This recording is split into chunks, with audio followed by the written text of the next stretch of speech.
ఆయన తగిన కాలమందు మేలు చేసే దేవుడు. తగిన కాలమందు తప్పకుండా మేలు చేసే దేవుడు ఆయన. మనం అడిగినంత మాత్రాన ఆయన తొందరపడి ఆత్రంగా ఇవ్వడు. తగిన కాలమందు ఆయన సహాయం చేసే దేవుడు. ఒక చిన్నపిల్లోడు తల్లి కూరగాయలు కోస్తుంటే కత్తి అడిగాడు అనుకోండి. తల్లికి ఎంత ప్రేమ ఉన్న బిడ్డ మీద కత్తి చేతికి ఇవ్వదు. చిన్నపిల్లోడి చేతికి కత్తి ఇవ్వదు. కత్తి ఇవ్వనంత మాత్రాన తల్లికి ప్రేమ లేనట్టు కాదు. తల్లికి చాలా ప్రేమ ఉంటుంది.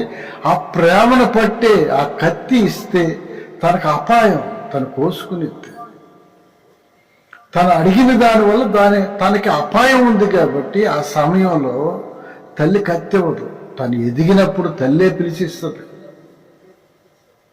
చాలా మంది ప్రార్థన చేసి జవాబు రాక విసిగిపోయి అలసిపోతూ ఉన్నారు. మరియమ్మ తల్లి కూడా కానాన్లో పెళ్లిలో ద్రాక్షారసం అయిపోతే యేసుప్రభు దగ్గరికి వచ్చి, అయ్యా ద్రాక్షారసం అయిపోయిందంటే, పెళ్లిలో ద్రాక్షారసం అయిపోయినప్పుడు మరీ తల్లి కూడా యేసయ్య దగ్గరికి వచ్చి అడిగింది, అయ్యా ద్రాక్షారసం అయిపోయింది, అమ్మా నా సమయం ఇంకా రాలేదు, తగిన కాలమందు తగిన సమయమందు ఇంకా ఆయన సమయం రాలా, అమ్మా నాతో నీకేం పని, నా సమయం ఇంకా రాలేదు. తల్లి అడిగింది కదా అని గబం చేసేయాలి ఆయన. ఆమె జ్ఞానవంతురాలు కాబట్టి యేసయ్య మాటకి ఎదురు చెప్పకుండా పరిచారకులతో ఆయన మీతో చెప్పునది చేయుడు, ఆయన మీతో చెప్పునది చేయుడి అంటే ఆమెకు అర్థమైపోయింది. ఆయన సమయం వచ్చినప్పుడు, ఆయన కాలం వచ్చినప్పుడు తప్పకుండా అద్భుతాన్ని చేస్తాడని ఆమెకు అర్థమైపోయింది. ఇంకా ఆయనకి ఏమి ఎదురు చెప్పొద్దు. ఆయన మీతో చెప్పునది చేయుడి. ఆయన మీద నమ్మకం ఉంటే చాలు. చాలా మంది నమ్మలేరు.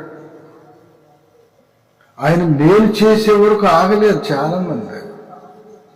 మా బ్రదర్ ఉన్నాడు, నాకు తెలిసిన సహోదరుడు.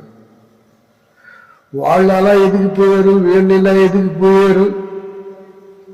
నేను ఎప్పుడు ప్రార్థన చేస్తానే ఉన్నాను, వాళ్ళకంటే ఎక్కువ ప్రార్థన చేస్తున్నాను, దేవుడు నా వైపు చూడట్లేదని ఎప్పుడు బాధపడతాడు.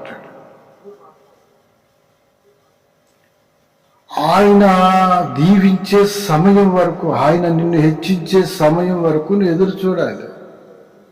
ఒక ఆమె చెప్తుంది, అయ్యా నేను ఒకళ్ళు బాగా నమ్మాను, వాళ్ళని నమ్మాను, వీళ్ళని నమ్మాను, ప్రాణంగా ప్రేమించాను, వాళ్ళని దేవుడి కంటే ఎక్కువగా నమ్మాను, ఇప్పుడు వాళ్ళందరూ నన్ను మోసం చేశారయ్యా, నేను ఓడిపోయానయ్యా, నాకు చావు ఒకటే పరిష్కారం అంటావు. నేను చెప్పాను, నువ్వు ఇప్పుడు కొత్తగా ఏం ఓడిపోవాలా. ఎప్పుడైతే దేవుని చేయి విడిచి నువ్వు లోకంతో స్నేహానికి, లోకంతో చేయి గలిపావు అప్పుడే ఓడిపోయావు. నువ్వు దేవుని చెయ్యి ఎప్పుడు విడిచిపెట్టావు అప్పుడే ఓడిపోయావు. లోకం చెయ్యి ఎప్పుడైతే పట్టుకున్నావు నువ్వు అప్పుడే ఓడిపోయావు. అది వదిలేసేయి. ఇప్పుడు ఓడిపోతే ఓడిపోయావు లోకంతో. దేవుని చెయ్యి పట్టుకో. ఇప్పుడు దేవునితో చేయగలుపు. ఎప్పటికైనా దేవునితో చేయగలుపు. నీ జీవితం ఎలా మారిపోతుందో ఒకసారి చూసుకో.